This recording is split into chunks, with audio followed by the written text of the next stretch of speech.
Hello guys! So, natay Nutella. Natay Nutella. Ato niyo, pinon ko unsa yung sulod. Nutella ba or di?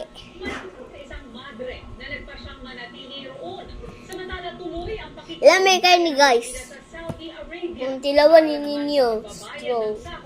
Sa mahigit 10,000 dating OFW. Anong ga ninyo? Pinapasahuran ng mga nalugi nilang kumpanya. At sa Kuwait, pinagtibay ng appeal court ang hatol na guilty sa lalaking pumatay sa OFW na si Julie B. Kung pamilya ni Julie B. Ranara ang tatanungin, habang buhay dapat makulong ang anak ng employer nito. Natagpuan sa disyerto noong Enero 2023 ang sunog na labi ni Julie B. na ayon sa autopsy report ay nagdadalang tao. Setyembre 2023 nang sinentensyahan ng kabuuang 16 na taong pagkakabilanggo ang anak ng employer ni Julie B.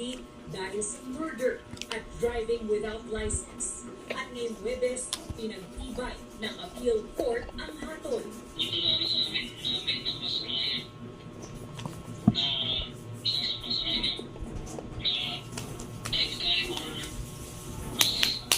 mas mataas pa kasi yung ginawa niya hindi naman pagkakaw yun. Grabe.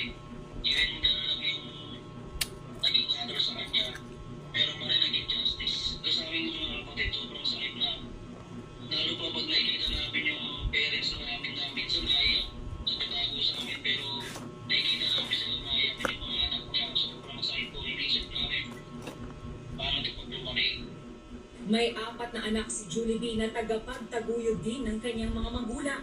Kaya hiling ni Mark alalayan ang kanilang pamilya sa mga legal na proseso.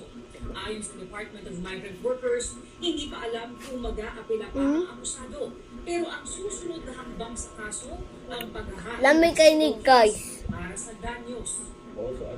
Suti lang na ani. Kaya para lamay kayo ni. Lamay kayo ni. Tamis kaayo. The trauma, the extreme Try sadness that nyo they na. have to go through, Like the and depression that they subscribe. have to go through Tapos, as a result of i-like these ninyo. Kung heinous di mo murder. ganahan, And, like and kasama na rin subscribe. dyan yung tinatawag na Bye! yung amount na dapat kinita o kikitain ni